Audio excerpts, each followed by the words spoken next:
saying something that's very important. This is how the prophet, he at this point was just going to say, instead of casting all the way around and saying VTR1 every time, we're just going to say that the guy who put this history together in Josiah's time can't be anybody but the prophet Jeremiah. Only candidate. Okay? This is how the prophet chooses to give us an impression of Joshua. Tell me what he's up to in these verses. After the death of Moses, the servant of the Lord, which is Deuteronomic talk for the prophet. Okay?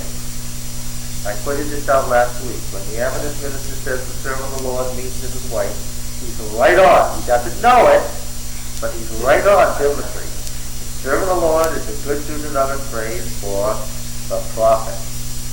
After the death of Moses, the servant of the Lord said to Joshua the son of Nun, his whole name because it's the beginning of the book. Moses ministered. Moses, my servant, is dead. Now therefore, arise, go over Jordan, you and all his people, into the land which I am giving to them, to the people of Israel. Every place that the sole of your foot will tread on, I have given to you, as I promised Moses. Now right away I see, the possession of the land is now not the promise to the fathers. They're not getting it because he promised it to Abraham, Isaac, and Jacob. They're getting it why? Because he promised Moses. He took Moses' life away. Remember? So that what? So that Israel could possess the land, as I promised Moses. From the wilderness and this Lebanon, as far as the great river, the river Euphrates, all the land of the Hittites, to the great sea, toward the going down of the sun, shall be your territory. No man shall be able to stand before you all the days of your life. Catch this phrase. It's full of significance for the book of Joshua. No man shall be able to withstand you all the days of your life. As I was with Moses, memorize these words, they're going to run up against them again. So I will be with you. Okay, we don't know where he's going when he starts out this way, but he's headed somewhere. I will not fail you or forsake you. Be strong and of good courage, for you shall cause this people to inherit the land which I swore to their fathers to give them. Only be strong and very courageous, being careful to do according to all the law which Moses my servant commanded you. Turn not from it to the right hand or to the left, that you may have good success wherever you go. Now I know he says that only about King Josiah, but anyway, it's here. Wherever you go. This book of the law shall not depart out of your mouth, but you shall meditate in it day and night. Now I know he says that only King Josiah did that, right? And part of my problem is that I've already read the history, so I know where he's headed. And that you may be careful to do according to all that is written in it. For then you shall make your way prosperous, and then you shall have good success. Have I not commanded you? Be strong and of good courage, and be not frightened, neither dismayed, for Yahweh your God is with you wherever you go. How is Joshua presented? He is a weak, timid, frightened, coward. This is how the prophet used to begin. He's a weak, timid, frightened coward. And what does God have to do? He says the prophet up somehow, put the sign in it. These words are unmistakable. Joshua is what? Joshua is what? He's afraid. Does he think he's going to be able to put them in possession of the land of Canaan? Not at all.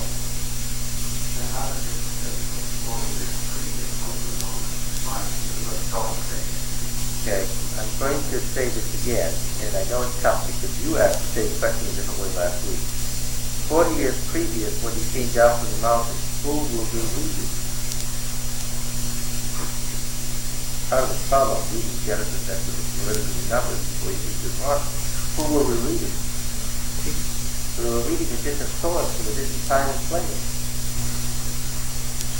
When you read Joshua, keep this in mind. Wipe the slate clean of everything prior to what verse? No, not Joshua. Where does the Bible begin when we're reading Joshua? What's the first verse of the Bible when we're reading Joshua? Deuteronomy 1:1. Don't drag your details to somewhere else. Why? Because everything you need to know, everything he wants you to know, everything that's important for you to know is where? Is in Deuteronomy. That's why it's there. Okay. Oh, we're making great advances. Now look. Yeah. Look. Just continue. Look at verse 12. And the Reubenites and the Gadites and the half tribe of Manasseh. Listen, mark it well.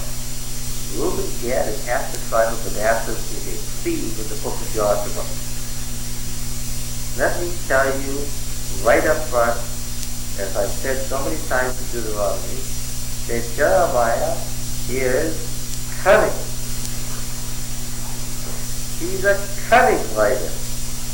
And if in the first chapter he's bringing up Reuben, Gad, and Manasseh, what do you think? We're going to meet them again and again. And we're going to find that we're dealing with Reuben, Gad, and half tribe of Manasseh all the way through the book of Joshua because they're a chief symbol. How do they function in the book of Joshua? Why are they a big deal in Joshua? Don't know yet. But I'm telling you they're going to be. Now what do they have to say here? They said to Joshua, remember the word which Moses, the servant of the Lord, hey, the 2.5 tribes speak as if they are good Deuteronomists. They open their mouths and what comes out? Deuteronomic language comes out. Right? God speaks in Joshua 1, and what does he sound like? He says, this book of the law is not depart out of your mouth, and you shall meditate in the day and night. He sounds like what? He sounds like he's a member of the Deuteronomic party. You all with me? He has that unusual Deuteronomic theological language that's so specific to the Deuteronomic view. And now, the Reubenites, Manassites, and Gadites open their mouth and what? They've got that same Deuteronomic theology in their mouth too. And they say, remember the word which Moses, the servant of the Lord, commanded you, saying, the Lord your God is providing you a place of rest and will give you the land. Now, we noticed rest already in Deuteronomy 3. I said it's a big deal. And we ran onto it because Richard brought up this framing passage in chapter 21 where it says the Lord gave them rest. And in the rest of the history, we're going to find out that the Lord giving them rest is a big theological issue. He's setting up his issues here. Remember the word which Moses, the servant of the Lord, commanded you, saying, the Lord your God is providing you a place of rest, and will give you this land. Your wives, your little ones, and your cattle shall remain in the land which Moses gave you beyond the Jordan. Okay, this is his typical way of quoting. You've got to figure out what's good. This is the Reuben, Gad, and Manasseh group speaking to Joshua. And as they speak to Joshua, they are quoting Moses' words to them when Moses was quoting God. Remember how we saw this in Deuteronomy? That he uses these multiple quote within quote within quote to get across various viewpoints. as distinct from himself as narrated. He can bring up any viewpoint he wants without saying, this is what I think, by saying what? This is what so-and-so said, that so-and-so said, that so-and-so said. And then he can comment on it any way he chooses. Your wives, your little ones, and your cattle shall remain in the land which Moses gave you beyond the Jordan. But all the men of valor among you shall pass over armed before your brethren. Notice the term pass over. It's freighted with theological meaning. When we get this term hereafter, when he uses it and when he doesn't use it is deliberate.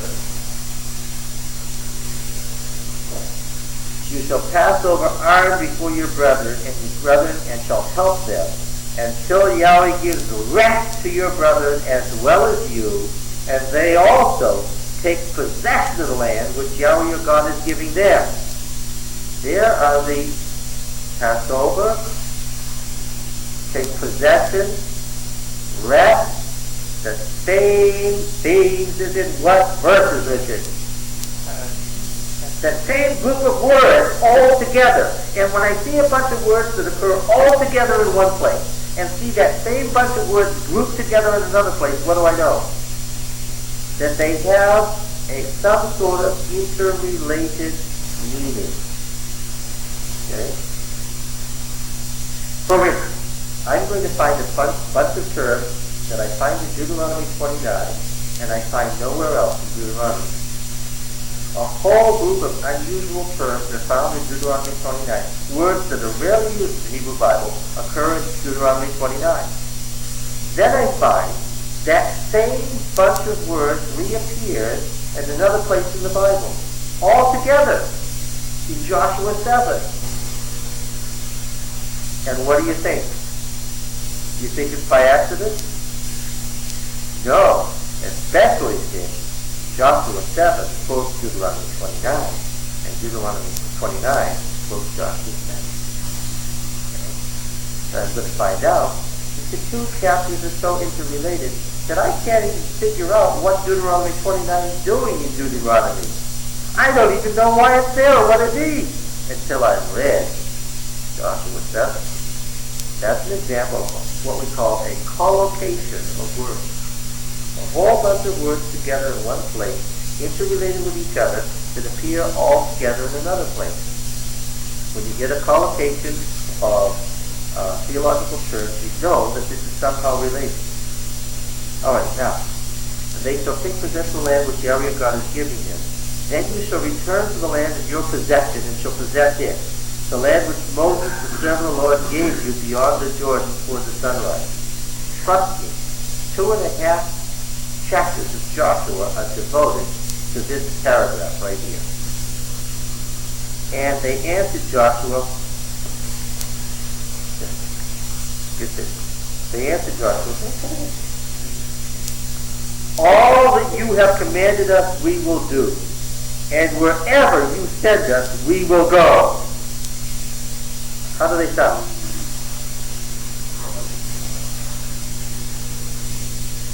Well, they sound like the true Israel, that's right. You hit on it by accident, but how do they sound in comparison to Joshua? It gets worse. Just as we obeyed Moses in all things, so we will obey you. Only may the Lord your God be with you, as he was with Moses. Whoever rebels against your commandments and disobeys your words, whatever you command him shall be put to death. Only be strong and of good courage. Now, what are the 2.5 tribes doing? Yeah, what are they doing? He's still coming across as what? As a timid wimp, and what are they doing? They're putting some sense in it and saying, don't worry about it. We're going to do whatever you say, and guess what? Yeah, that's right. We're going to make everybody else do it. Don't worry about it. You give a command, it's going to happen. Why? Because if it doesn't happen, what? The person disobeys, what? We'll kill it. So don't worry about it. Well, now, this is interesting. So, how has the prophet, very deliberately, set up Joshua? How did he start out? Yeah. One gets the impression that if it weren't for the 2.5 tribes, what? And this is after God has already told him over and over again he's brought him good courage. He's still not courageous to what? The 2.5 tribes say, your word is going to be obeyed. Why? So that's interesting. God spoke. God's word spoke, and it didn't have an effect, and then what? And then somebody else added to God's word, and interpreted God's word, and what? And gave it meaning. Do you think Jeremiah really wants to do this? Now, let's read chapter 2. By the way, chapter 1 breaks off the story. We don't have the rest of the story. The rest of the story isn't yet. Jeremiah deliberately inserts a different story before he tells us the rest of the story. Where's the rest of the story? 13. No, here's the rest of the story. Chapter 1. What happens to the rest of the story in chapter 1? Where is it? I would say, right, look at verse 10. Chapter 1 and verse 10. So that's what the office of the people. Officers of the people, okay. Look at it again. Tell the people that this is fine. Okay? 3 days from now, we'll cross the good. 3 days. Here to go and take the back to the land. The Lord your God is with you. Okay. Officers, 3 days, go over, possession. Chapter 3, verse 2? Yeah. This is second. Well, good. These are our stories. You picked up where the story picked up. Chapter 3, verse 2. Give orders to the people. When you see the ark of the covenant of the Lord your God, and the priests who are Levites carrying it, let it move out from your position. Did you begin at the very beginning of verse 2? Oh, okay.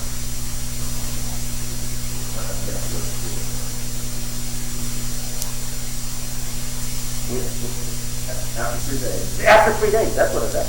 What did he command the officers to do? Tell the people, get the provisions ready for 3 days. Okay, after 3 days, this is the next sentence.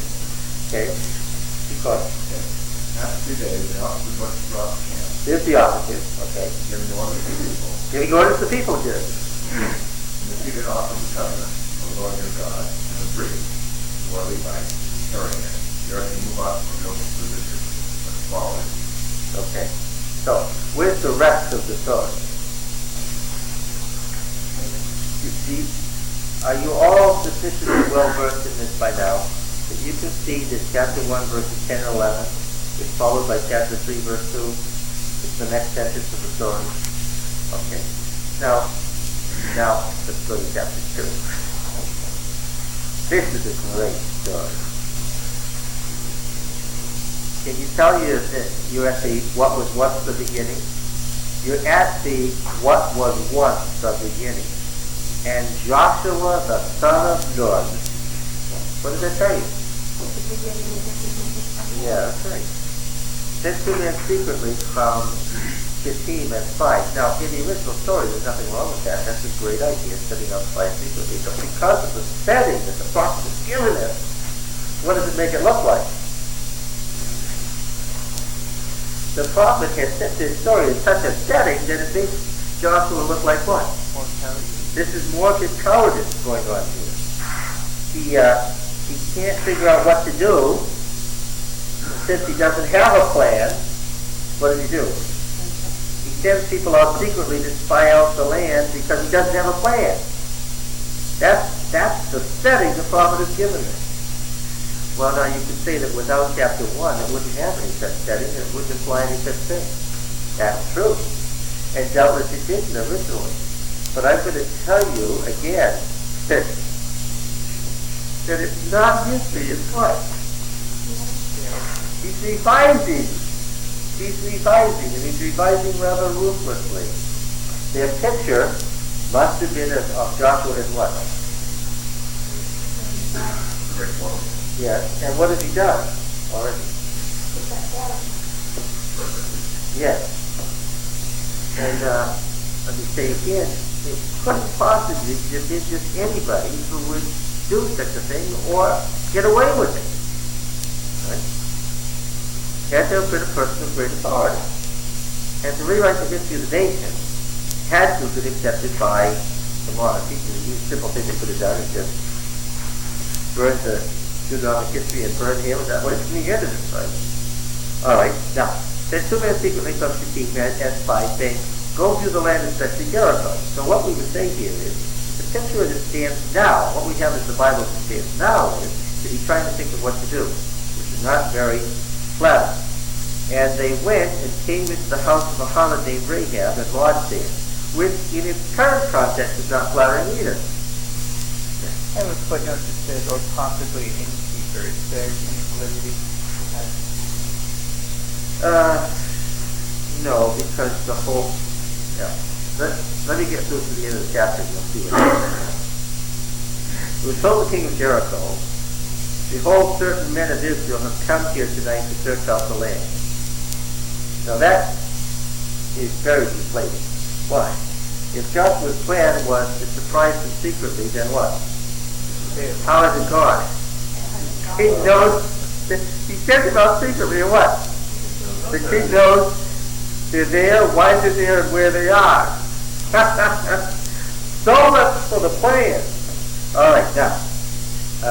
Then the king of Jericho said, saying, bring forth the men that have come to you, who entered your house, for they have come to search out the land. But the woman had taken the 2 men and hidden them, and said, true, men came to me, but I did not know where they came from, lying. And when the gate was to be closed and dark, the men went out, lying. When the men went, where they went, I do not know, lying. Pursue them quickly, for you will overtake them. But she had brought them up to the roof and hid them with the stalks of flax, which she had laid in order on the roof. Now, this is an ironic picture, not a very good one. Joshua's spies are where now? They're under the harlot flax hiding, with she is standing between them as death and the collapse of Joshua's land. Yes. All right. But she brought them to the roof, hid them in the stalks of flax which she laid on the roof. So the men pursued after them on the way to the Jordan as far as the ford, and as soon as the pursuers had gone out, the gate was shut. Then verse 15 is the next verse. Let's just continue the narrative. Verse 15 is the next verse. Then, okay, now, the pursuers went out of the city, the gate was locked, then she let them down by a rope. Catch the phrase, a rope, through the window, for her house was built into the city wall. They all knew what casemate walls were like, so any Israelite could interpret this. She lived in a casemate wall in Jericho, and there was a high-up window. She let them down a rope through the window for her house was built in the city wall, so that she dwelt in the wall.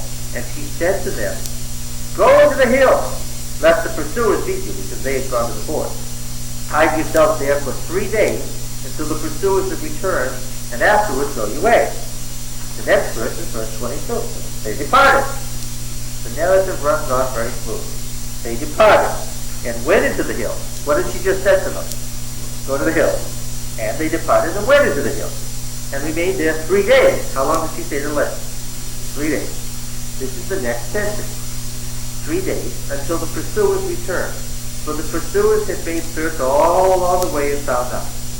Then the 2 men came down from the hill and passed over and came to Joshua, the son of Nun.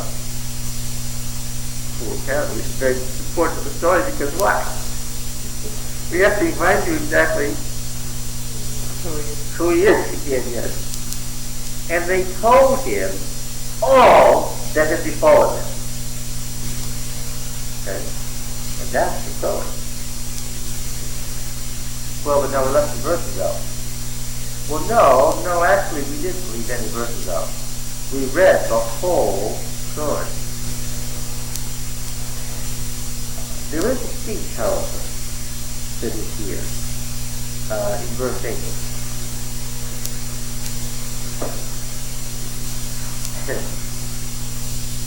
Interrupting the narrative flow and backtracking in order to explain it, it says this. Let's read verse 6. But she had brought them up to the roof and hit them with the stalks of flax which she had laid in order on the roof. So the men pursued after them on the way to the Jordan as far as the ford, and as soon as the pursuers had gone out, the gate was shut. Now verse 8 is some backtracking. Before they lay down, she came up to them on the roof, intervening in the narrative, and said to the men, what were they called? Spies, okay. She said to the men, I know that Yahweh has given you the land, and that the fear of you has fallen upon us, and that all the inhabitants of the land melt away before you. I like how Rahab quotes Moses word for word.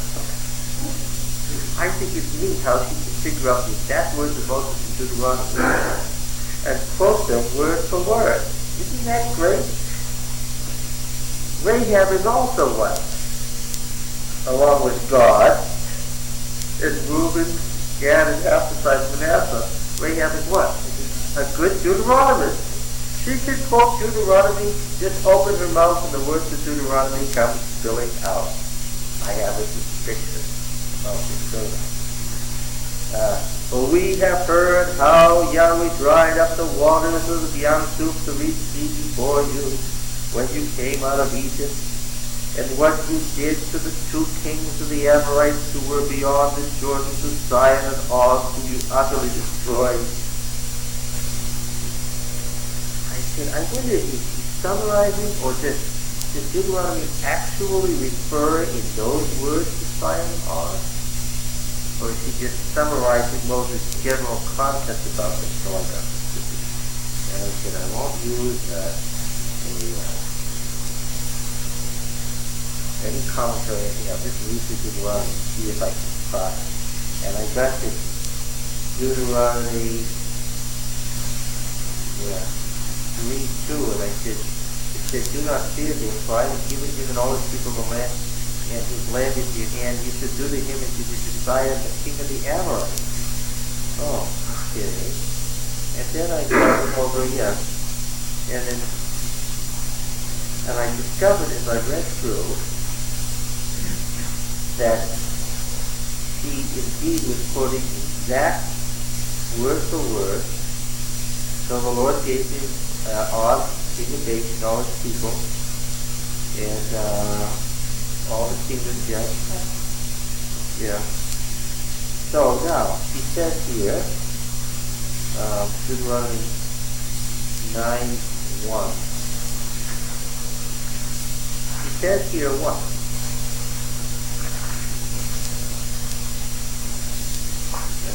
Go into possess nations greater mighty than themselves, people great and mighty because of the Anakim, who can stand before Anak, because he was the last of the Anakim, and so forth. He says that as soon as this happens, fear of you has fallen on us, the inhabitants of the land will melt before you.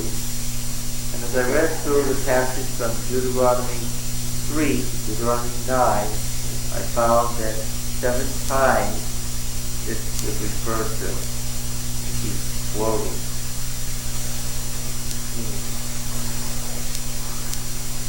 As soon as we heard it, our hearts melted, and there was no courage in us. Joshua chapter 5, verse 1 says, when the kings of the Amorites, who were beyond the Jordan to the west, and all the kings of the Canaanites that were by the sea, heard that Yahweh had dried up the waters of Jordan for the people of Israel until they crossed over, their hearts melted, and there was no longer any courage in them for the people of Israel. Part of the narrative further on. Our hearts melted, there was no courage left sitting there because of you. For Yahweh your God is he who is in heaven above and on earth beneath. And that's Deuteronomy 4:39.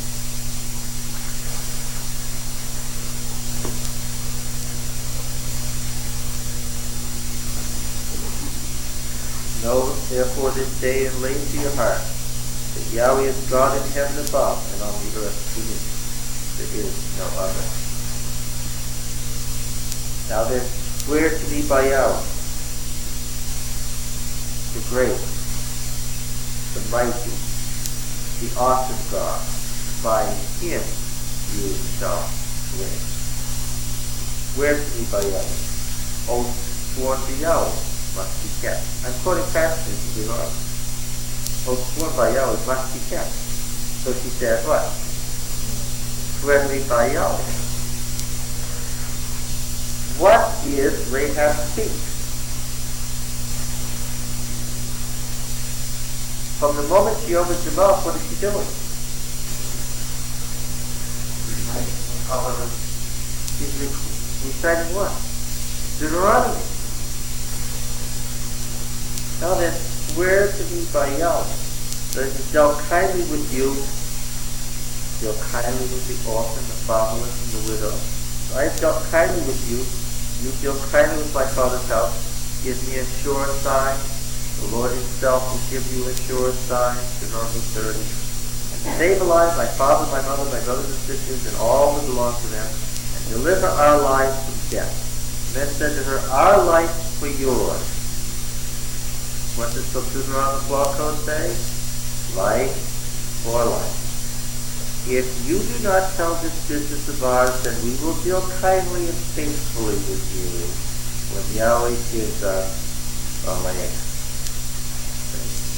So I noticed that what has been inserted into a pre-existing narrative is what?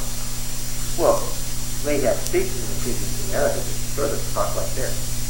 I noticed that what we have in the narrative here is what? Theological point. Yes, the theological point that he's trying to make, and he's making it through a speech of Rahab. So obviously she said something. She made some sort of deal. But otherwise she wouldn't have been saved alive. But he doesn't say she made some sort of deal. He says what? He made a Deuteronomic deal. That's right. She quoted Deuteronomy. Now, this is where Jeremiah begins to give me a headache. I thought Deuteronomy said that what you do to the Canaanites is utterly annihilate them. Isn't that what it said? It said that in the law code. At the beginning of the law code it said, don't add any words to this and don't take any words away. Now we had a big, long struggle with that when we got to Deuteronomy. As I said, there's always external biblical authority sources. Everybody has it. Right? If you read it just as it is, you come up with some really funny, weird things, wouldn't you? Now we have Rahab, the harlot, speaking in Deuteronomic terms and saying what? Let's make a deal. Let's make a covenant. Let's make a covenant in the Deuteronomic Testament. It says it can't be done, right? Deuteronomy absolutely cannot be done. And she then takes the words of Deuteronomy as the basis for making a deal. So what are you going to do with that? You can't make a deal. Friendly, unfriendly, be dead. But she says, oh, but I'm a good Deuteronomist in effect.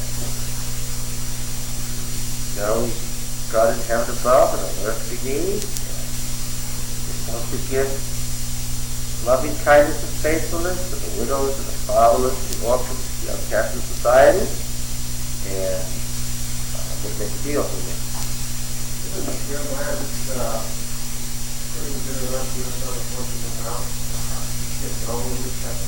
Oh, I'm sure he's putting Deuteronomy words in her mouth. Whatever she said, it wasn't. It may have been. The point may have been, I want to be fair, but it certainly wasn't in the words of Deuteronomy. And I can even tell. Look at the next thing here, verse 17.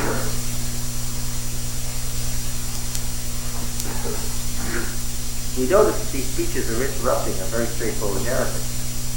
The men said to her, we will be guiltless with respect to this oath of yours, which you have made us swear. Behold, when we come into the land, you shall bind this scarlet cord in the window through which you let us down. Do what now?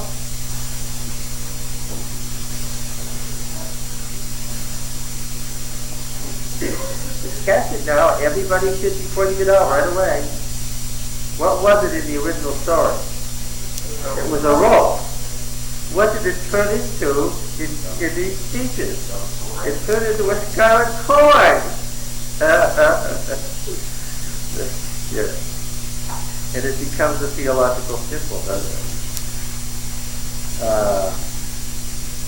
Behold, when we come to the land which you swear, we will bind this scarlet cord to the window through which you let us down, and you shall gather into your house your father and mother, your brothers, and all your father's household. If anyone goes out of the doors of the house into the street, his blood shall be on his head, and we shall be guiltless. But if the hand is laid upon anyone who is with you in this house, his blood shall be on our head. But if you tell this business of ours, then we shall be guiltless with respect to your oath, which you made us swear. And she said, according to your word, so be it. Then she sent them away, and they departed, and she bound the scarlet cord in her window. Now, it was there for a month. Somebody should have said what? Say, Rahab, I was coming in today, and I noticed that on the outside wall there's a scarlet cord hanging out your window. Did you notice it? Now, look at the end of the story. You'll catch it here. Verse 23. Then the two men came down again from the hills and passed over and came to Joshua the son of Nun and told him all that had befallen them. That's the original story. Now look, Roy, when you say you told all that's befallen you, what else is there to say? That's it. And they said, this is rather weak even to Jeremiah here. And they said to Joshua, and they said to Joshua, truly Yahweh has given the land into our hand, and moreover, all the inhabitants of the land are faint-hearted because of us. And how do they know? So who's the source of the authority here that it can be done? It's Rahab, and we can trust Rahab. Why? Oh, there's the point. In the one part, in the narrative part, she's what? She's a lying prostitute. But in this part, she's what? She's a good Deuteronomist who knows how to make a Deuteronomic covenant and keep it. She's a good, faithful Deuteronomist, and in fact, she's what? A good Israelite. A good Deuteronomic Israelite.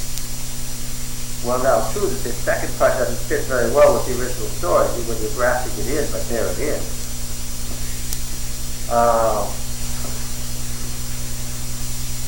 Part of the issue here is that many of the words found in this chapter are found in chapters 9 and 10 of Deuteronomy. And what was the point of Deuteronomy 9 and 10? We've been down that road so many times that maybe you remember without turning to it. Israel made a covenant with God. Israel made a calf and broke the covenant with God. God was angry. God decided to destroy Israel. Moses said, please don't destroy them. God said, okay, I won't destroy them. I will give them. I will deal kindly and faithfully with them. The word found in verse 14. What is Israel's position in relation to the covenant of Deuteronomy? The same as Rahab. according to Deuteronomy, Israel should have been destroyed. God can't make a covenant with Israel. Why? He's already made a deal. This is the deal. If you break the covenant, I'll destroy you. Then they broke the covenant and what? And he didn't destroy them. Then God said, destroy all the Canaanites. And then Rahab said, I want to make a covenant. And the representatives of Israel said, okay. That's the point. Beginning of a theme. As Israel is to God in the covenant, so what? So Rahab is to Israel. Jeremiah's headed somewhere with this, and I'm already nervous. If we start with this stuff, who's going to be Israel? Any lying prostitute might become Israel. If you start down this road, then what would be the special promise to Israel?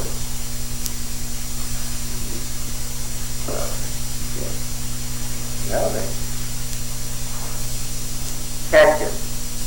Rahab was there in the ancient story, but by the time she ends up in the book of Joshua as she is now, she comes here as what? As a symbol for Israel. She is the means by which Israel finds out that what? They can take Canaan. A faithless, timid, frightened Israel finds out from her that they can do it. Listen now, does he really need to say that? He really does. That's why those long, expensive, time-consuming speeches are there. Well, we wanted to talk about incidental details. This would seem to say that she actually said these things, but you're sort of implying that you think she probably didn't really have... I'm not implying, I said it 3 or 4 times correctly. The words found in verses 8 through 14 were not spoken by Rahab as they're written. That's something I said she made some kind of deal that she wouldn't have been alive after Joshua destroyed the city. Whereas the Bible seems to say that she does say those words. So what you're saying... The Bible doesn't seem to say. Don't talk around it. Jeremiah says this is what Rahab said because he's writing theology. Okay, and we're saying she's become a theological symbol. She did say that. She said that, but maybe not using those exact words, but that's what she made a covenant deal. She made a covenant deal. I'm sure she didn't use one phrase found in Deuteronomy. For one thing, Deuteronomy now stands didn't exist. So that's one good reason that she didn't use the word Deuteronomy. She is a theological symbol. She is the, well, I was going to say she's the first, but I have to take that. Joshua and the 2.5 tribes are the first thing with Joshua on what he's heading for. It's going to happen all the way through. If you have a concept of the Bible that we have to have the very words of Rahab said, that did not read any further. Because everybody who is of any significance in the book tends to do what? They open their mouth and what comes out? Deuteronomy comes out. No matter how far-fetched they are. When the Gibeonites are busy lying to Joshua, as they're busy lying to him, and he suspects that they're lying, what are they quoting? They're quoting Deuteronomy as they lie to him. Because folks in Joshua have a way of not being able to speak unless what? Unless they quote Deuteronomy. Yeah.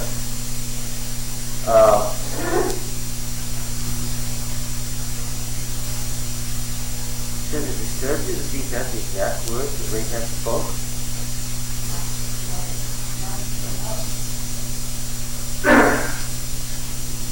She was a very resourceful woman, and I don't always decide against it perfectly obvious why she would be the most likely one to to survive. She had nothing to save, right? She had nothing to lose by saving her life and her family's life. I could see how the local prostitute would be like a candidate for salvation.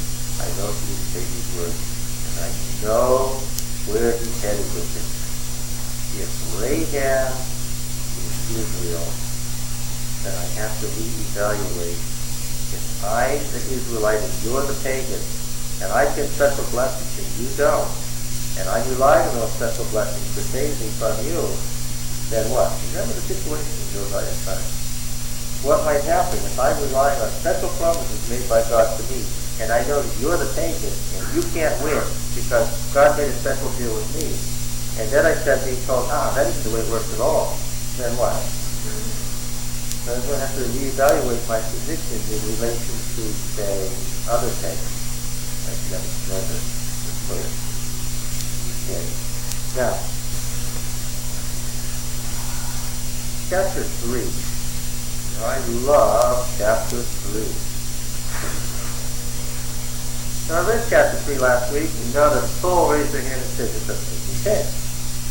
But let's read here. Chapter 3 1 says, early in the morning, Joshua rose and set up a pumpkin to with all the people of Israel. They came to the Jordan and lodged there before they passed over. Chapter 2, verse 2 does not relate to verse 1. It doesn't make any sense. And of course, we know why it doesn't make any sense. Because it's the next verse from chapter 1, verse 11. At the end of 3 days, the officers went through the camp and commanded the people. And then verse 5 doesn't make any sense. Joshua said to the people, sanctify yourselves, for tomorrow the Lord will do wonders among you. What was it, verse 2? They were going to wait how long? 3 days, and then Joshua would say, tomorrow. Right away I noticed what? Yeah, something about chronology going on here. Joshua says the priests take up the ark. Now they're taking up the ark. Verse 7, and Yahweh said to Joshua, this day I'll begin to exalt you in the sight of all Israel. They may know, so forth. Alright, so, verse 11, behold, the ark of the covenant of all the earth is passing over before you into the Jordan. Alright, so it's going in there, verse 11, you get it? The ark's going in, so what should the people be doing? They should be getting wet. Verse 14, so when the people set out from their tents to pass over the Jordan, with the priests bearing the ark of the covenant before the people, when those before the ark had come to the Jordan, well, they haven't gotten there yet now, and the feet of the priests bearing the ark was dipped in the brink of the water is coming down from above, stood and rose up far off, okay? They stood up in the heat. Well, actually, they had already stood up in the heat in verse 13. Anyway, they're doing it again here. Verse 17, while all Israel was passing over on dry ground, the priests before the ark of the covenant of Yahweh stood on dry ground in the midst of Jordan. And so all the nations finished passing over the Jordan. So at the end of chapter 3, what's their situation? They passed over. 4:1, when all the nations finished passing over the Jordan, Yahweh said to Joshua, take 12 men from the people, from each man a tribe. Command them to take 12 stones from here out of the midst of Jordan, from the very place where the priest's feet are standing, and carry them over with you, and lay them down in the place where you lodge tonight. Then Joshua called 12 men from the people whom he had appointed. Well, yeah, that's right, whom he appointed, yes, because up in verse 12, he had on his own appointed 12 men. It doesn't tell us why in verse 12 he appointed 12 men. It only gets down to the Lord commanded him to do so in chapter 4.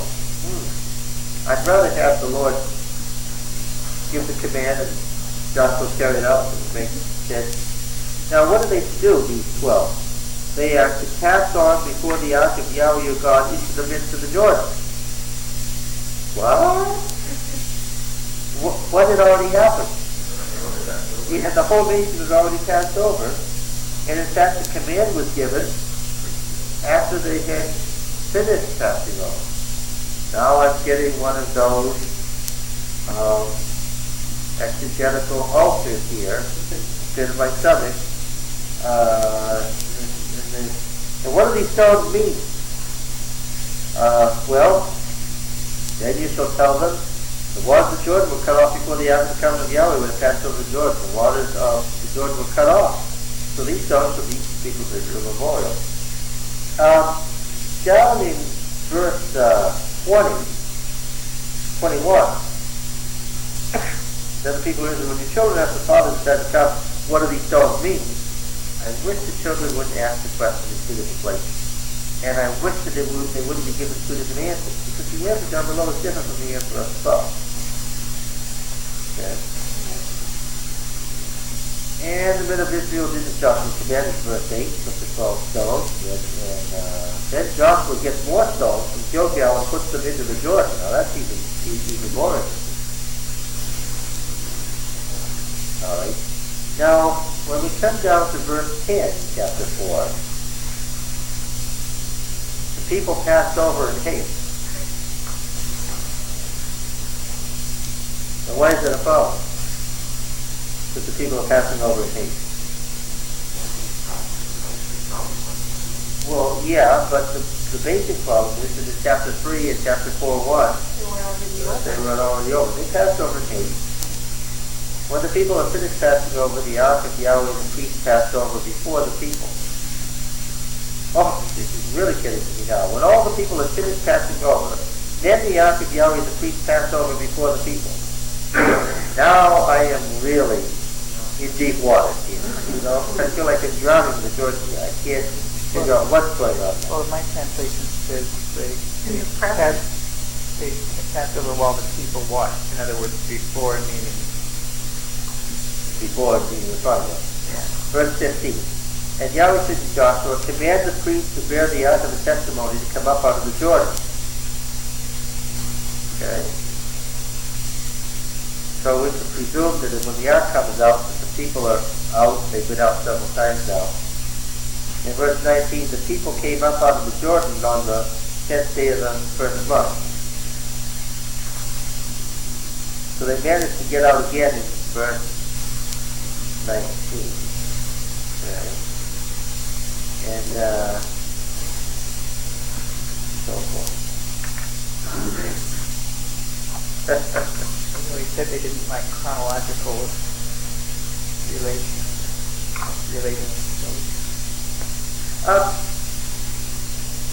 They are going from Shittim to Gilgal, right? The crossing over is a theological act. And it is part of a ritual that was performed. You're aware of that, right? Yeah, it is indeed a cycle. And obviously, once you have something being repeated over and over again, right away your mind says, what? Oh, okay. If you keep going, then there's something more. Yes, okay, I see. He put the story together in such a way as to de-emphasize certain things. Micah chapter 6. Micah 6, one of the most famous prophetic passages.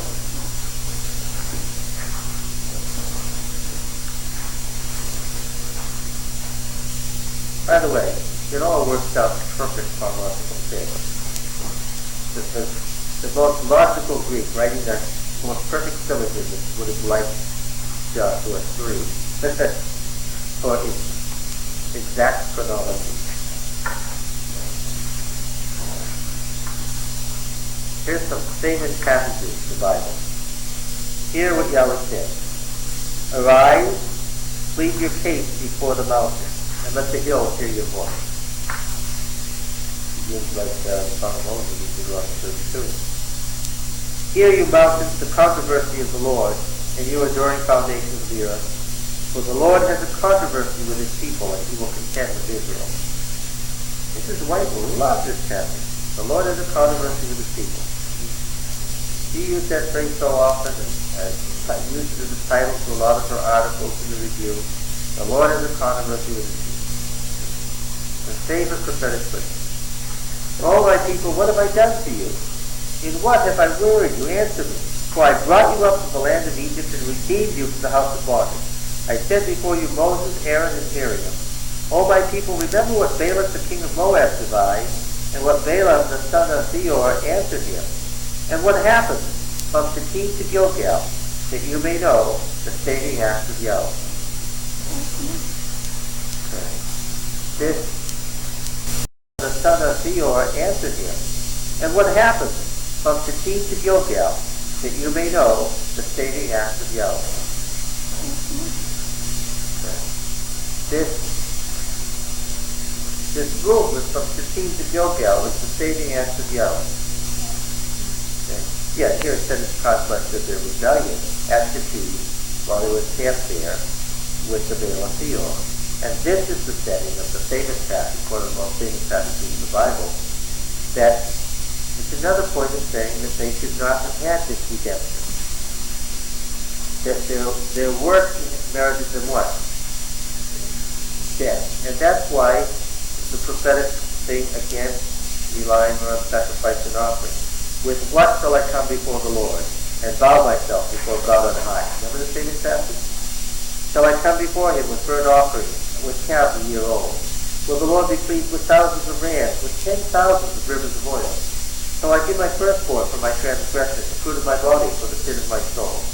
He has shown you, O man, what is good. What does the Lord require of you? But to do justice and love kindness, and to walk humbly with your God. The very essence of prophetic religion. Okay. Set in the context of rebellion and Shittim and the saving acts of Yahweh from Shittim to Gilgal. This was a ritual. It was carried on year by year. They reenacted it as part of their ritual, the so-called ritual conflict. Now let's find the story. Let's trace the stories themselves. Okay? First, we've got to go back to chapter 1. We agreed that the rest of the story was in chapter 3, so let's go back to chapter 1. Part of the problem was that chapter 1 had 2 stories in it. Did I mention that? Chapter 1 has 2 stories in it. So, if you notice there were 2 stories in chapter 1, what might there be in chapter 3? Alright, we had 2 things here. This is what Lori read, 1:10. Then Joshua commanded the officers of the people, pass through the camp and command the people to prepare your provisions, for within 3 days you're to pass over the Jordan, to go in and take possession of the land which Yahweh God gives you to possess. That was one thing. The other thing was that the timid Joshua was encouraged by the 2.5 tribes, remember? And they remind him that they have been commanded by Moses a special role, which is to pass over before Israel and put them in possession of the land. And they say, in verse 14, they remind how their wives, little ones, and cattle were to remain in the land which Moses gave beyond the Jordan. But all the men of valor among you shall pass over armed before your brethren and shall help them. And so Yahweh gives rest to your brethren as well as to you. And they also shall take possession of the land which Yahweh your God is giving them. Then you shall return to the land of your possession and shall possess it, the land which Moses, the servant of the Lord, gave you beyond the Jordan before the sunrise. They answered Joshua, all these commandments we will do, wherever you send us we will go, where you stop sending over the Jordan. Only may the Lord your God be with you as he was with Moses. Whoever rebels against your command and disobeys your word, whatever you command him shall be put to death, or will be drawn and it will perish. Okay, and what happened? Then the story continues in 31. Early in the morning, Joshua rose and set out from Shittim with all the people of Israel, and they came to the Jordan and lodged there before they passed over. What was it that the 2.5 tribes said they were to do? Our special direction was to pass over before the people of Israel. Oh, okay. He didn't tell Joshua, get with it, time to do it. This is what Moses told us to do. We're supposed to go first. We're ready to go. So the next thing is 3:1. Early in the morning, this is Joshua's response. Joshua rose, set out from Shittim with all the people of Israel, and came to the Jordan, and lodged there before they passed over. Verse 5, Joshua said to the people, now this is the story of Joshua and all the people. Joshua said to the people, sanctify yourselves. You remember what sanctifying is? You wash your clothes, you don't have sexual relations, and so forth. Well, tomorrow, Yahweh will do wonders among you. Doing all this is the pretext of the 2.5 tribes. And verse 7 says, and Yahweh said to Joshua, this day I will begin to exalt you in the sight of all Israel. That's good, because in this story, what is Joshua's role? In this story, what is Joshua's role? Yes, of these tribes, it was a timid wind, right? Joshua has done nothing to merit any confidence up to this point. Joshua is a timid coward. In this story that we're following, the Lord tells him, this day I will begin to exalt you in the sight of all Israel, that they may know that as I was with Moses, so I'll be with you. Oh, yes, that was the beginning story. In 1:5, no man will be able to stand before you all the days of your life. As I was with Moses, so I will be with you. I will not fail you or forsake you. Only be strong and good courage. And what did the 2.5 tribes immediately say to him? Do it. The Lord will be with you. And may the Lord be with you as he was with Moses. It's the same word. Only be strong and good courage. This is a consistent story. The viewpoint taken is consistent throughout. It never departs from the same viewpoint all the way through it. Now, if you're wise, you might have been circling the verses or bracketing them or putting boxes around them so that you can figure out what verses go to the story. What verses are they? Well, there's chapter 1, verse 1, all the way down to verse 9. Then it picks up again where? Verse 9. 10 would be a great mistake if you misunderstand completely what it says. Where did it pick up again? No.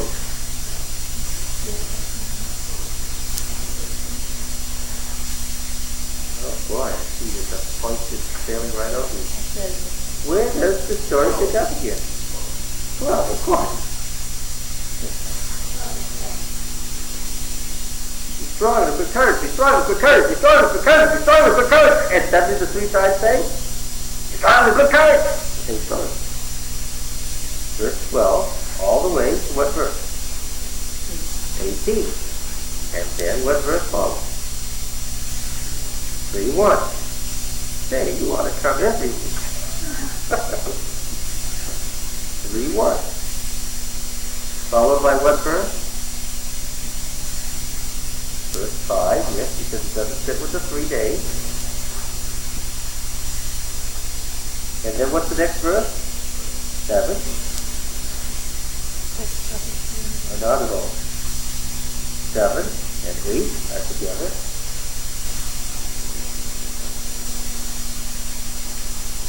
Read 7 and 8 again so you can figure out where this story goes. And Yahweh said to Joshua, this day I'll begin to exalt you in the sight of all Israel, that they may know that as I was with Moses, so I'll be with you. This is what he has promised at the beginning of the story, but now we'll see how it's going to happen. The promise fulfillment. Okay, so the promise at the beginning of the story, how's it going to be fulfilled, Dale? How are the people going to see that as God was with Moses, so he was with Joshua?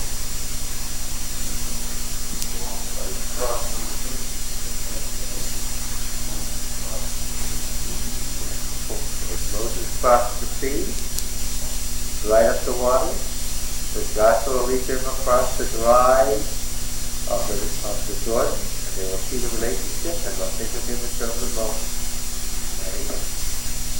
So it's the dryness, isn't it, that's part of the point.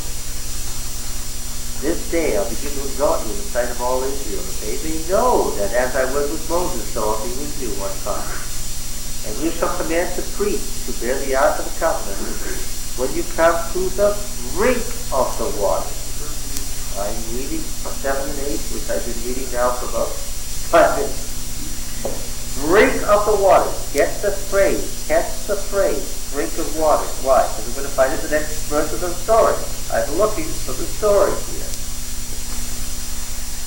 And you shall command the priests to bear the ark of the covenant when you come to the brink of the waters of Jordan, stand still in the Jordan. I'm looking for, let's see, the last thing is that Joshua gives orders to the priests bearing the Ark of the Covenant. When you come to the brink of the Jordan, Ark of the Covenant, priests. I'm looking for phrases that are going to guide me to the rest of the story. Okay? Can anybody find where it's picked up next? 17. Oh, it's certainly there, but it's way too far down. Huh?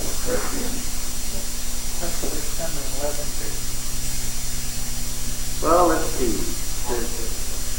Yes, of course it is 14. These others are quite elevated. He tells the priests who bear the Ark of the Covenant, when you come to the brink of the water, stand still in Jordan.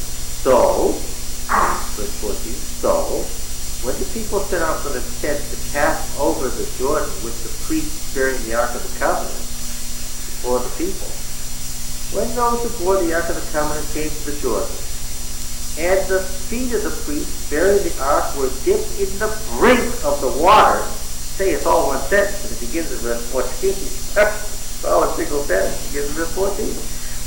Okay, let's read it together.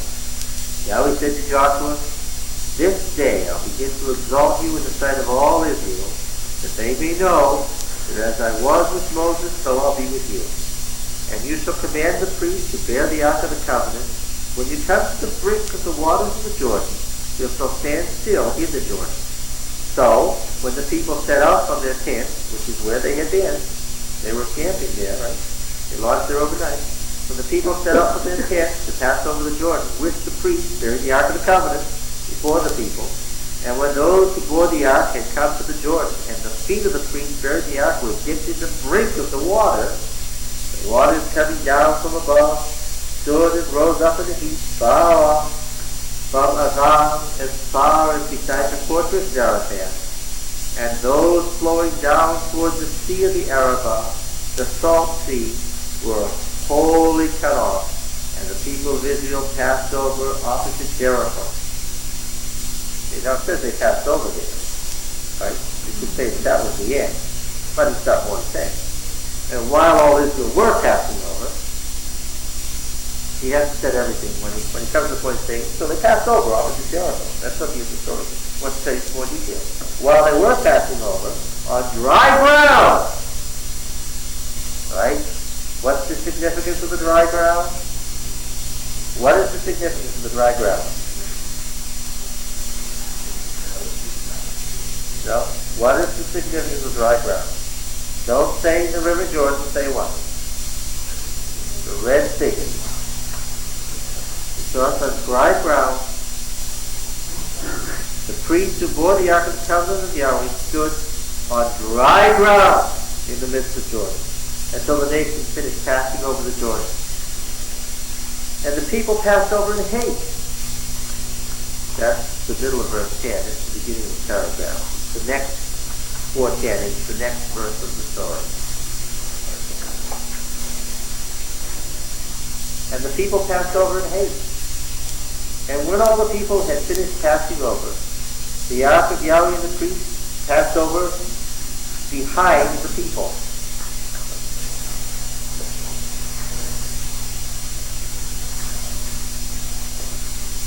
The next verse is in the middle. The next verse of the story is in the middle of 4:10, and the people passed over in haste. Have you all found it? Anybody who doesn't know where I am, raise their hand.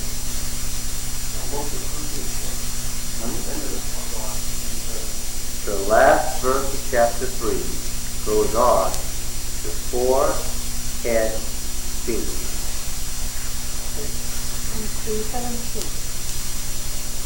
And the people passed over in haste. I don't know why they left out the and in the translation. Does King James have and? Huh? So how does the verse begin? Just the people, no and. Okay, there's an and here. And the people passed over in haste. And when all the people had finished passing over, the Ark of Yahweh and the priests passed over behind the people. Behind. You can now be in front of or behind, depending on how you use it.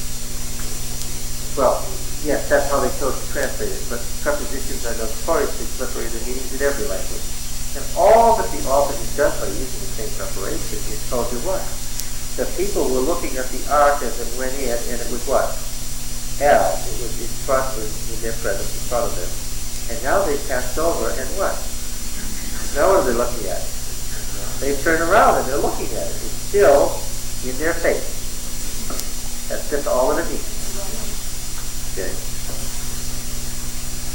Now, let me see. This is the story where Joshua was a timid weakling and Reuben, Gad, and Manasseh were the strong ones, right?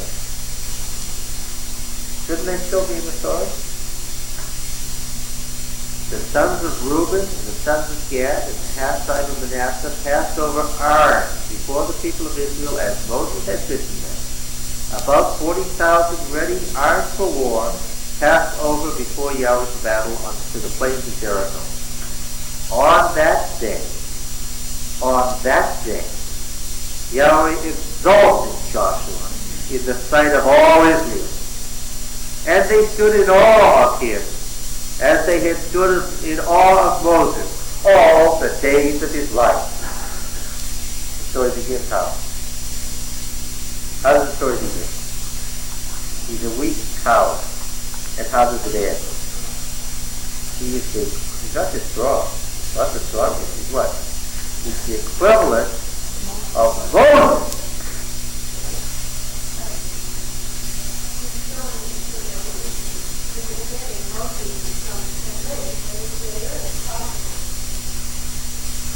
Again, listen carefully. This is important because I remember seeing the people. I can remember what Peter said to me. I remember what you said to me. I haven't got this point across again. I'm going to make it to you now specifically. But now, where does the Bible begin in Joshua? Now let her in.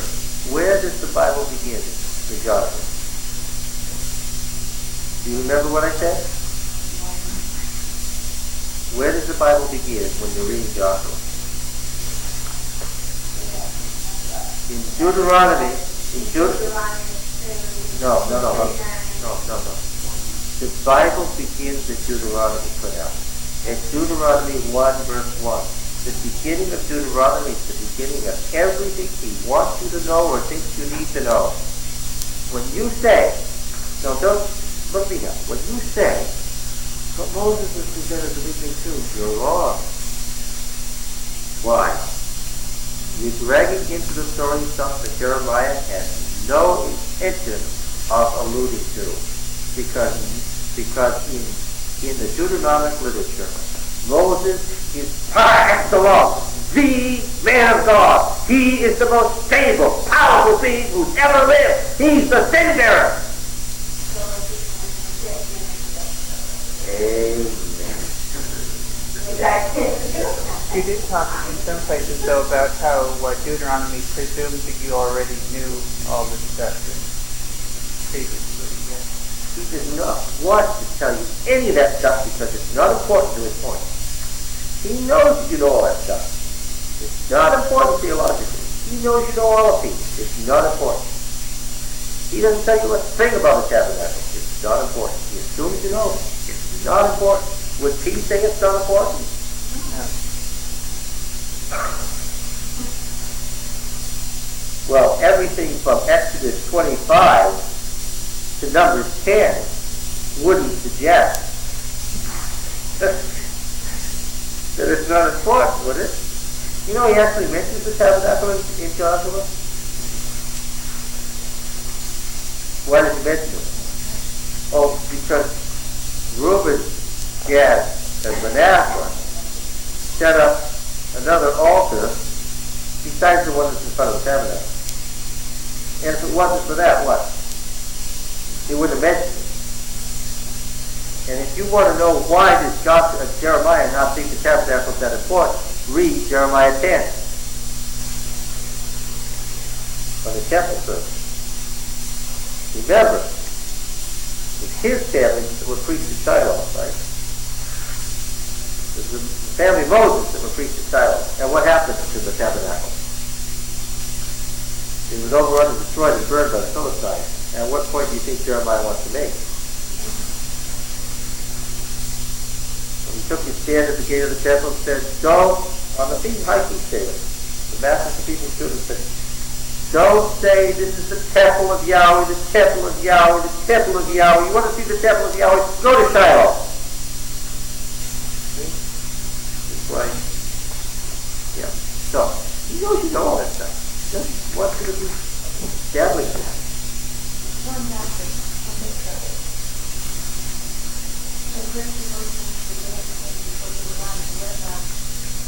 Well, I said that with tongue in cheek. When I say forget everything before Deuteronomy, I mean don't drag it in the way Cornell says as if that's part of the theology of the book. It isn't. You said something about the no truth and the dry land coming with the first 17. I did. It's the dry land. Yeah. In comparison to the Red Sea. Yes. The crossing of the Jordan is like the crossing of the Red Sea.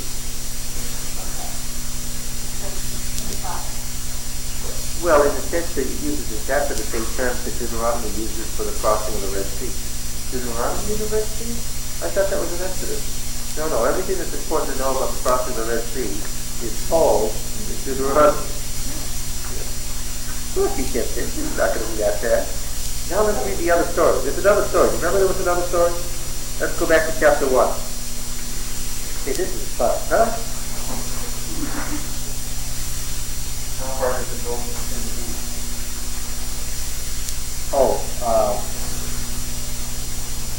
Hear these words in verse 14, Doc. But listen to this. Just listen. On that day, Yahweh exalted Joshua in the sight of all Israel, and they stood in awe of him, as they had stood in awe of Moses all the days of his life. What is that? The end. I wrote the end. Right there. That's the end of that story. That's about it. Is that about as final as you can get? Oh, really? Ooh, bad paragraphing. That's exiguous, it's called. Lap that month around. All right, now. That's chapter 1, the other story. Where did the other story begin? Verse 10, yeah.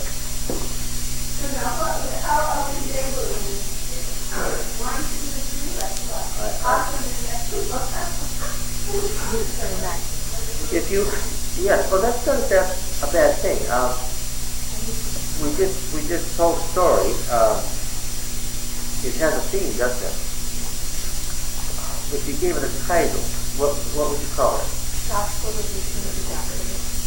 The Exaltation of Joshua. That's an excellent title. Yes. I would. You don't know it yet, so it's not fair for me to. It's clear that the Exaltation of Joshua means he becomes Moses' equal, right? Moses is the servant of the Lord, the person with what we would call the gift of prophecy, right? There is one coming, according to Deuteronomy, who is a prophet like Moses, that you have to listen to in all things. And we noticed when we read that in Deuteronomy 18 that it stood in stark contrast to Deuteronomy 13 that said what? Don't take a word away from these words of this book or add a word to it. The Lord will curse you, that no prophet would ever add to the words of the Lord. And in chapter 18, the true prophet what? You listen to whatever my word is that I put in his mouth. Whatever I command him, he will say to you, and that you do. This prophet who's coming like Moses has the power to interpret and add to God's word. Right? Now, you don't know it yet, but what he's going to tell you is that at this point, Joshua, like Moses, comes to the place where he can begin. He has the word of God in his own mouth. What he tells you is the word of God. He can at will tell you what Moses said and say what? And what that means is, right? And what that means is that we're going to say to Gibeonites, And what that means is we're not going to kill the cattle of Bethel. And what that means is we're not going to kill any we're going to save all the booty of the Canaanite cities in the hill country. Moses told you not to, but what? But I'm telling you we're going to. And the question would be, how can the book of Joshua at will quote Deuteronomy in one verse and say they did exactly as Moses commanded in Deuteronomy, and then say what? And this is what they did. And it's so clearly not what Deuteronomy did. He'll quote, Deuteronomy says to kill every living thing. And Joshua told them to save all the booty in the cattle.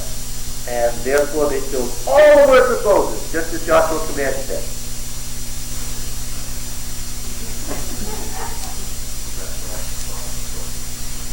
That's right. So what he means when he says they fulfill all the words of Moses just as Joshua commanded them is what? That Joshua has the right to do what? To interpret the words of Moses as he, Joshua, sees fit. Why? Because he's the prophet like Moses, who commands them to do whatever he says, and they have to do it. Because he's setting you up. There's a series of people coming after Moses who what? Who have God's word in them. And can tell you whatever you've been told before, whatever you heard from Moses, whatever you heard from Joshua, whatever you heard from the prophets, what? Whatever Samuel told you that was different from what Joshua told you, what?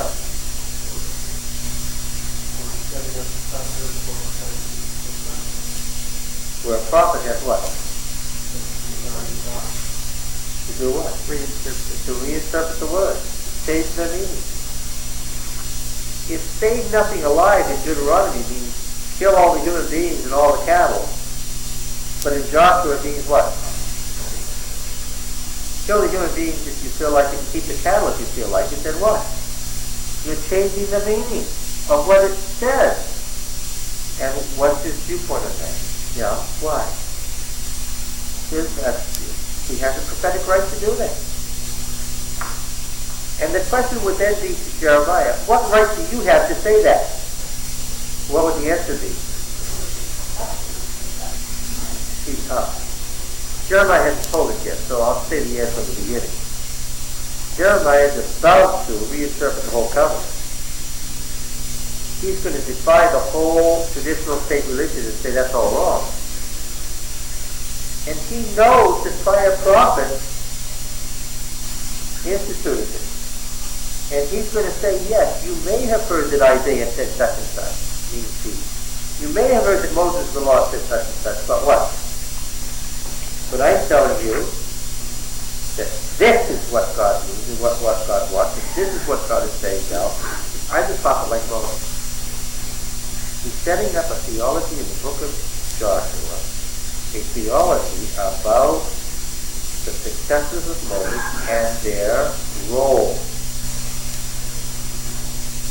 Joshua said, spare Rahab. We don't know. The spy said, well, I like for you.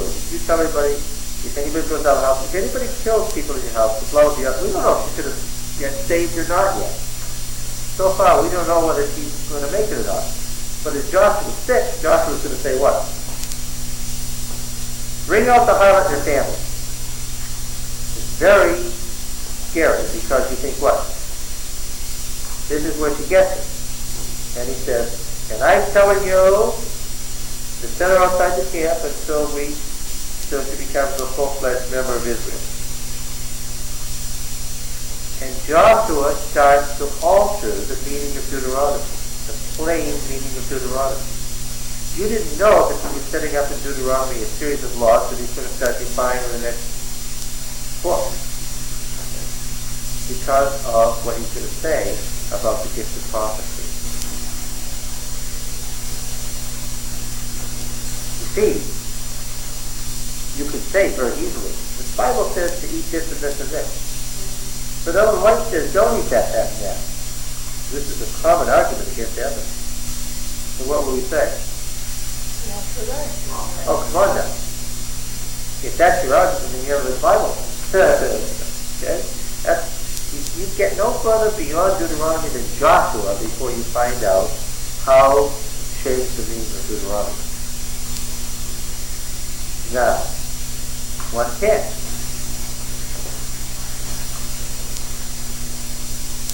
Then Joshua commanded the officers of the people, pass through the camp,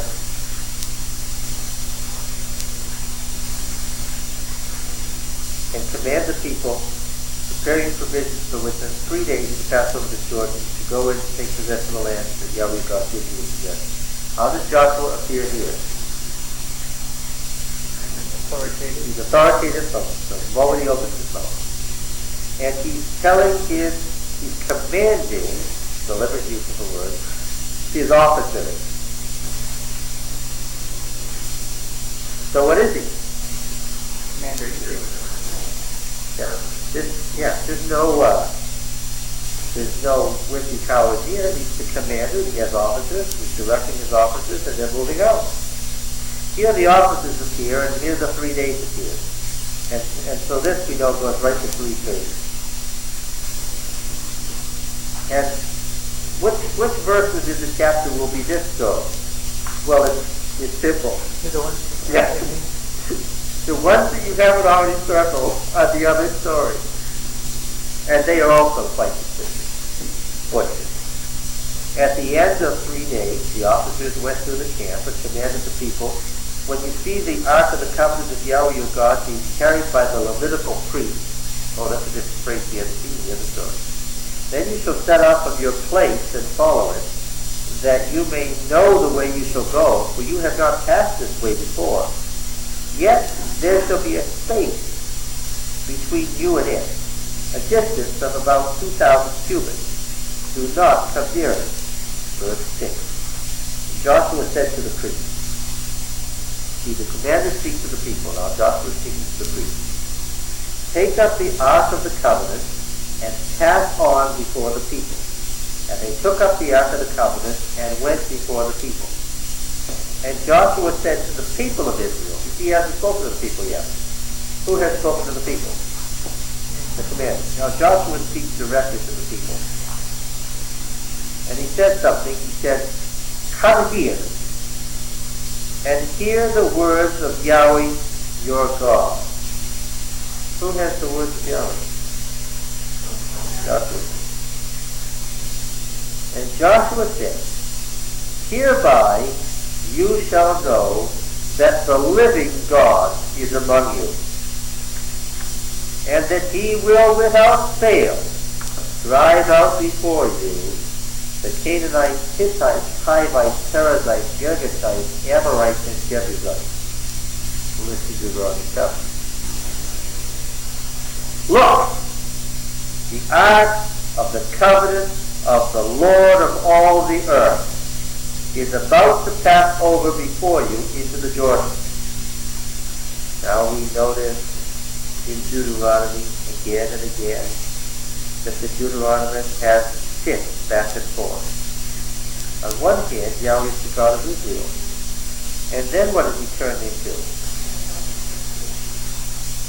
And he's directing all the nations. He brought the Philistines from Crete, and he gave Seir to Edom when he brought Edom to that place, right? And Israel is one of the nations that he directs among many. Now this is going to set up an interesting situation in Joshua.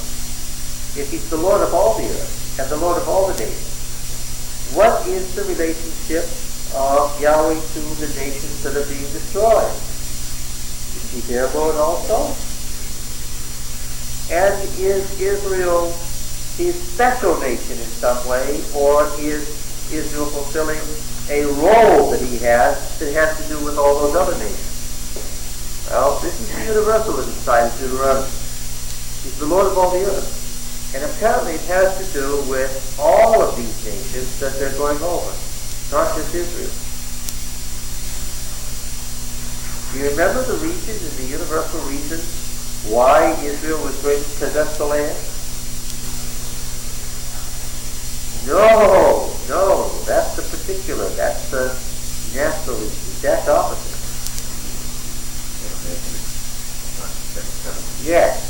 Not because of your righteousness, but because of the wickedness of those nations who possess the land that I'm driving them out. Because they hadn't kept covenant with me, he says. A nation fails to keep covenant, it's destroyed by some other nation that God goes and chooses. What significance does that have for Jeremiah and the people of his day? Yes. Look, the Ark of the Covenant, the Ark of the Covenant of the Lord of all the earth is to pass over before you into the Jordan. Now therefore, take 12 men from the tribes of Israel, from each tribe of man. Oh, I understand it.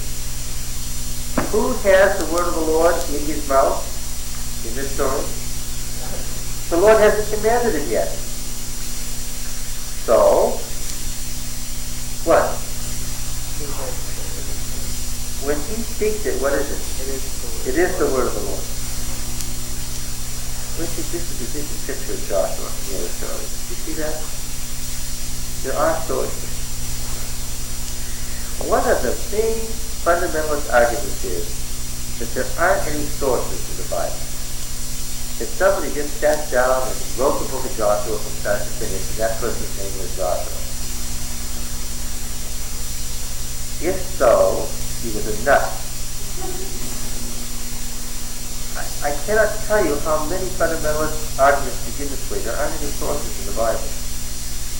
That's all.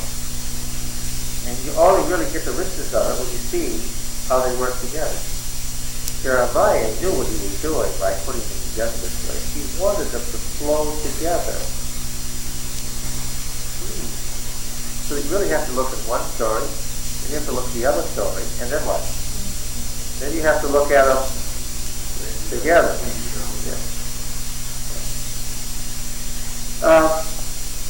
Now, what are we doing here? He's commanding. Command, therefore, take 12 men from the tribes of Israel, from each tribe of man. And when the soles of the feet of the priest. Now, it was just the feet in the other story, right? Here it's the soles of the feet. Different terminology. Why is it different terminology? Different stories for different writings. When the soles of the feet of the priest would bear the ark of Yahweh, the Lord of all the earth. Yahweh, the Lord of all the earth. He reemphasizes again. Is this an accident? Let me say again. As expensive and time-consuming and painful as writing was, if it's there, it's important. If it's there twice, really important. Shall rest in the waters of Jordan. The waters of Jordan shall be stopped from flowing, and the waters coming down from above shall stand in a single heap. Now I understand why it mentions about standing in a heap twice. Why?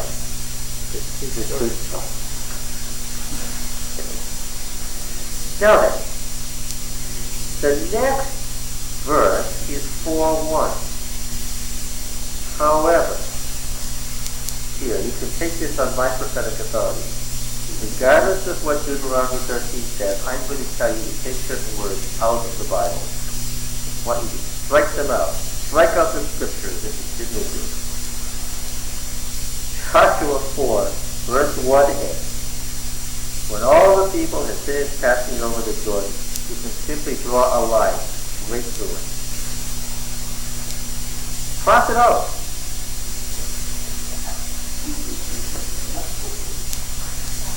Why? Well, I think you should be able to tell me why. That was Jeremiah's next verse. No. But Jeremiah wrote those words. Only somebody... No. Well, what are the words of the preceding story that are blocked in right in front of it? Until or when they were all the nations finished passing over the Jordan. Does anything strike you as suspicious? There is a thing in textual criticism called ditography. It happens a lot in the Bible. Most of the time it's only a word or so, and the editors will just strike it out. Put T in it while the page is corrected. There were so many words here that they didn't feel free to, as free as I feel, to strike them out. This is an obvious ancient typography. It's even in Septuagint, meaning that this mistake was made prior to the 5th century BC when the Old Greek text broke off from the Hebrew text. This is an old mistake. It's a simple scribal mistake. A scribe who's probably been writing ever since Deuteronomy 17, who has been laboring now for 3 days by the light of an olive oil lamp, who has no glasses and can hardly see, and who's aching, he's doing the Lord's work, makes a simple mistake. What does he do? He writes the same thing twice by accident.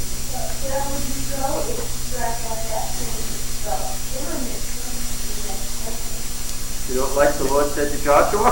No, but what I'd rather do is use hand up swords than use that phrase, and I'm sure that,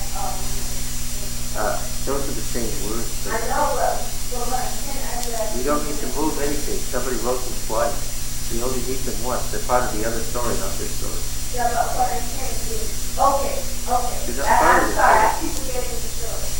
That's right. They're not part of this story at all. This story said that Joshua told his tribe to take 12 men, one from each tribe. That was verse 12. I have to remember, go back to this. Remember the story. That's right.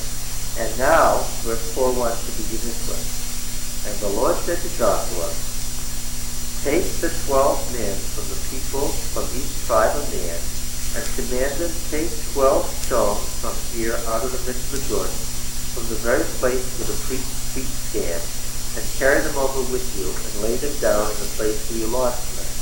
Oh, I see, because the story at this point has just had the ark going into the water, right? 3 verse 13. And so, at this point, with this story, has Israel crossed over yet? No. You all understand that 4:1a is a mistake. It's not there. It's part of the other story and it got repeated twice. They haven't crossed yet. And the Lord said to Joshua, take 12 men from the people, from each scattered tribe of man, and command them to take 12 stones from here out of the midst of the Jordan, from the very place where the priest's feet stand, carry them over with you, and lay them down in the place where you lodged tonight. Then Joshua called the 12 men from the people of Israel, whom he had appointed as protective tent, meaning he had already done it. The story understands that he had done that on his own earlier, because he has the word of the Lord in him. And Joshua said to them, pass on before the ark of Yahweh your God into the midst of the Jordan, and take up each of you a stone upon his shoulder, according to the number of the tribes of Israel, that this may be a sign among you, when your children ask in time to come, what do these stones mean to you? Then you shall tell them that the waters of Jordan were cut off before the ark of the covenant of Yahweh, when it passed over the Jordan, and the waters of Jordan were cut off. So these stones shall be to the people of Israel a memorial forever. And the men of Israel did as Joshua commanded, and took up 12 stones out of the midst of Jordan, according to the number of the tribes of the people of Israel, as Yahweh told Joshua. And they carried them over with them to the place where they lost, and laid them down there. And Joshua, verse 9, listen, and Joshua set up 12 stones in the midst of the Jordan, in the place where the feet of the priests bearing the ark of the covenant stood. And they are there to this day.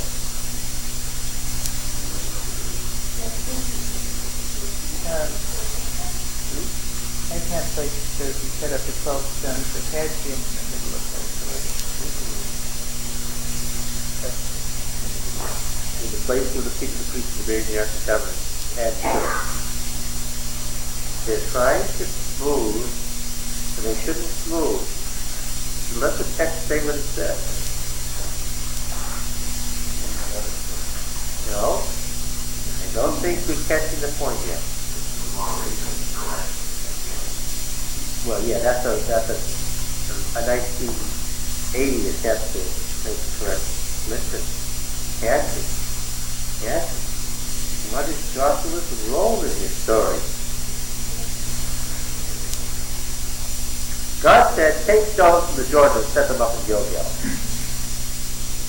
Joshua anticipated that by shooting the men before he was told to do so. Because he has the word of the Lord. He said to the people, come here and hear the words of the Lord. And whose words did they hear? His words. And now God says, take stones from the Jordan and put them in Gilgal.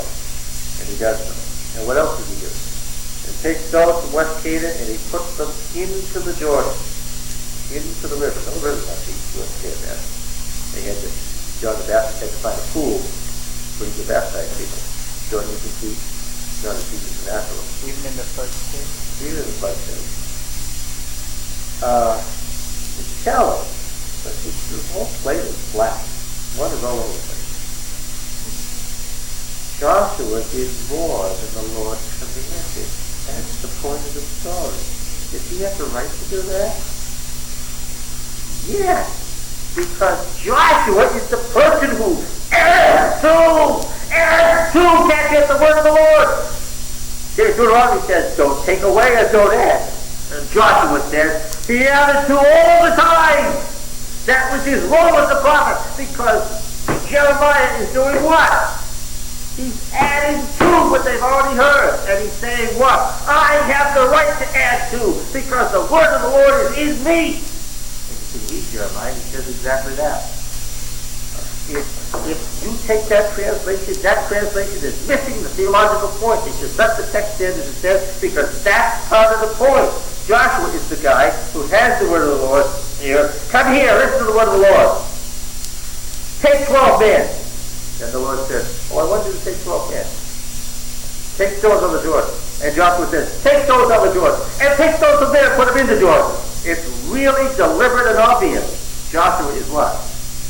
The guy who interprets and adds to the words of the Lord. And we're going to see it in every single chapter of Joshua. We're going to see that Joshua adds to and changes the meaning of the word of the Lord. In fact, the Lord tries to say something in a later chapter of Joshua, and Joshua cuts him off, just as Moses does earlier. He says, no, that's not what you mean, and that's not what the people need to hear. And Joshua goes right up and tells them the opposite.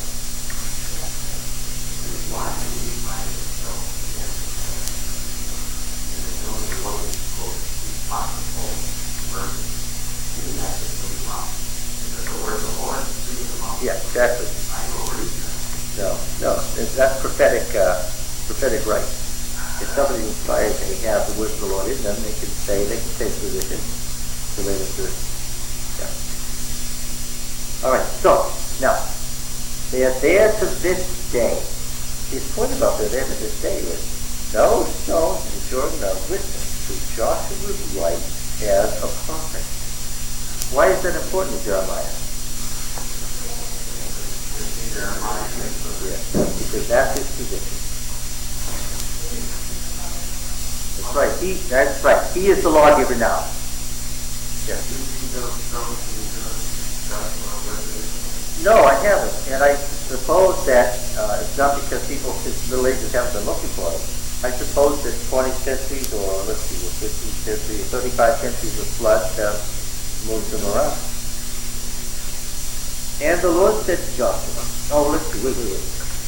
I'm running ahead here. Verse 9. Joshua set up 12 stones in the midst of the Jordan, in the place where the feet of the priests buried the ark of the covenant had stood, and they are there to this day. So the priests who bore the ark stood in the midst of the Jordan until everything was finished, that Yahweh commanded Joshua to tell the people according to all that Moses had commanded Joshua. And Yahweh said to Joshua, command the priests who bear the ark of the testimony to come up out of the Jordan. They're still in the water. Joshua therefore commanded the priests to come up out of the Jordan. And when the priests buried the ark of the covenant of Yahweh, came up from the midst of the Jordan, and the soles of the priests' feet, in this story, the soles of the signs, soles of the priests' feet were lifted up on dry ground. There it is again. The waters of the Jordan returned to their place, as we have described above these. the Red Sea, and overflowed its banks as before. This is described here.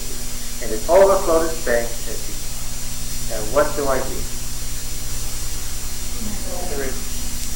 I hear the Red Sea, but what do I hear? Yes. Yes. Sure. And begin. What about the next verse? Let's not worry about the next verse yet. That's the end of the story. Right? Now, Richard, in one of these stories, Joshua is a wimp and a coward. In the other story, he couldn't have a more forceful individual. You treat it theologically, you treat it away. Was he at the same moment a wimp and a coward and the most forceful man around? It'd be pretty hard to be both unless you were really crazy. I never, if I heard someone telling someone else to be strong and courageous, I wouldn't have necessarily assumed that they were a coward, just that the other person was, I don't think trying to be there's a biblical scholar who would agree with you. This thing about Joshua being told 3 times in a row by God, be courageous, you will put them to necessity. Fear not. What does it mean when God says to somebody, fear not? Don't be afraid. You're afraid. I mean, why should he tell him not to be afraid if he wasn't afraid? I mean, yeah, why should he tell him not to be afraid if he wasn't afraid? Do not be frightened. Do not be. The Lord your God will be with you wherever you go. What does it mean? You see, I see a tendency. You want to harmonize by minimizing the words of the Bible. Don't do that. No good. Doesn't solve any problems. It only makes the words go on.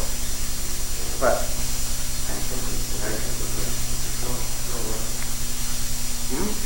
I think so. The bell's still off? Yeah, it's moving. It's moving. Some years back, I was trying to talk about my baby. Yeah. I wanted to be back talking about that. And once I was especially looking for activity in back. And the police came from across the street, tell me turn. I thought the whole thing was to be a little. So I think it's the way people see these things.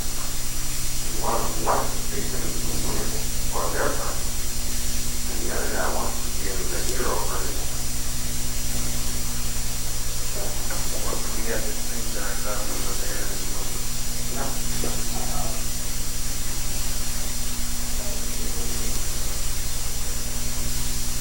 Yeah, well, be strong with good courage. Do not be frightened, but be dismayed. You see that? Why does that come?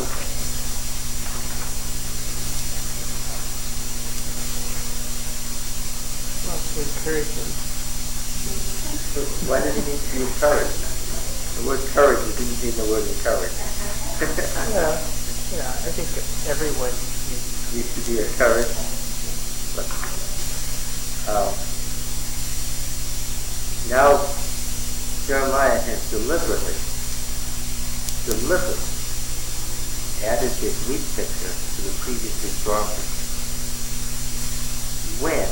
See, if you harmonize too quickly, if you take the easy way out, you don't get the theological point.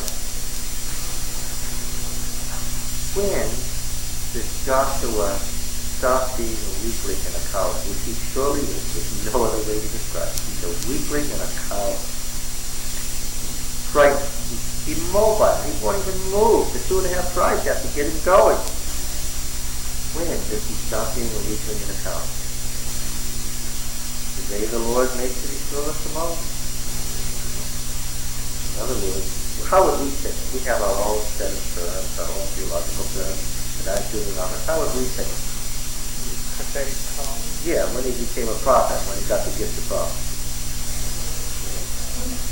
Yeah, there we go, when the Holy Spirit came on. All of those things the text doesn't say, which is our theology, which we're talking about. But it's correct to say that as there's the one story and then there's the other story. But the two stories are together now, and they're together by chance. They didn't happen to fall together on tape. Where did Joshua become a great leader? When he gets what we would call the gift of prophecy. Not before. Why is that important to Jeremiah? Well, because they had a triumphal picture of Israel. And the triumphalist picture was a David's one. Why? Because they believed that if Israel always triumphed from day one, so what?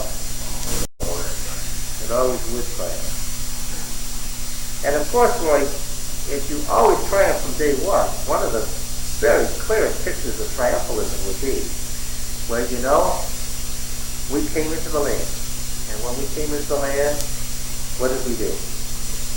We mowed down those Canaanites.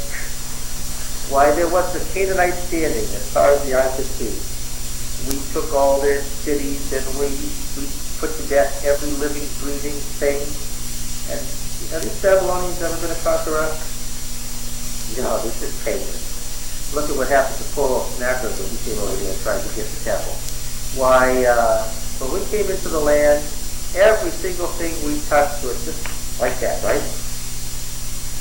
And now the book of Joshua doesn't draw such a picture. It says that, yep, they possessed everything, they got everything, not one of their enemies could stand before them. And then, having said that, what does it do? It goes right along and says, and this is how it happened. So that you sit back and say, what? That's how it was? If that were true, then what? The other. Well, no.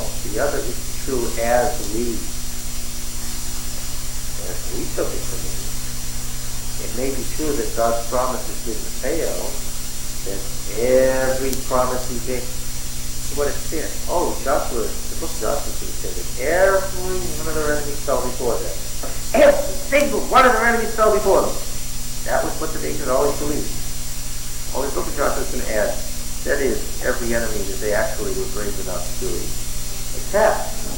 And they possessed all the land that God promised them, all the way from the Euphrates to the Egyptian Delta.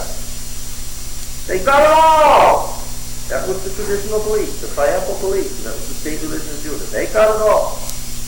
That is, everywhere their soul of their foot tread. That is what?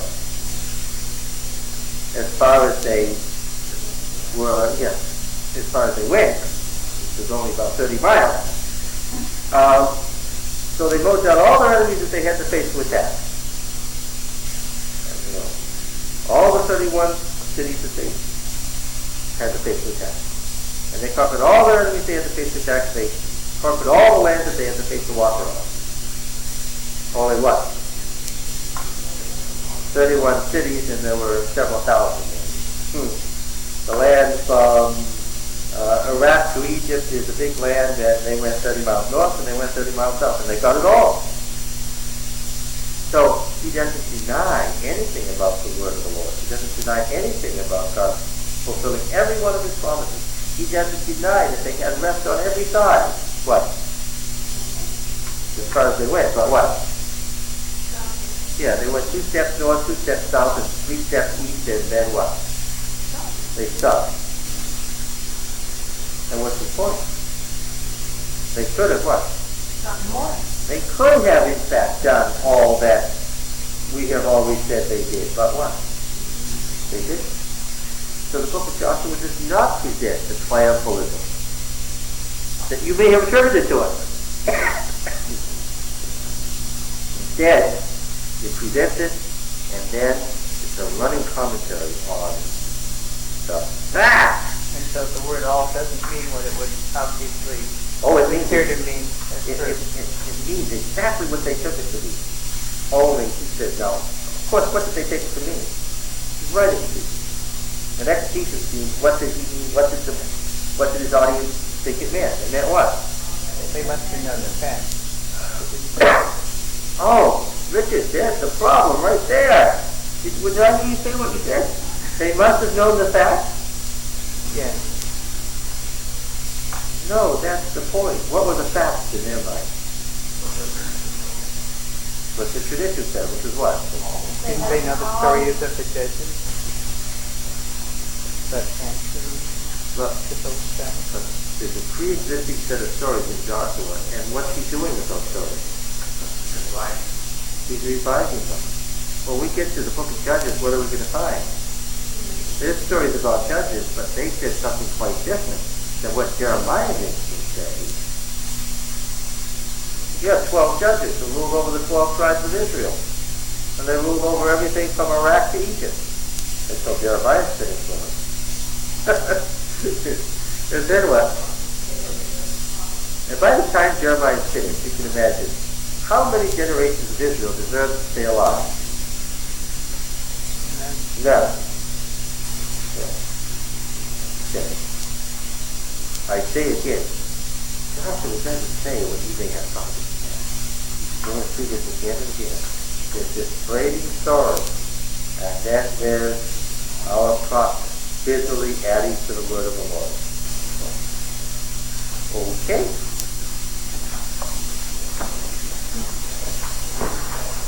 Hey, this was fun. See you all next week.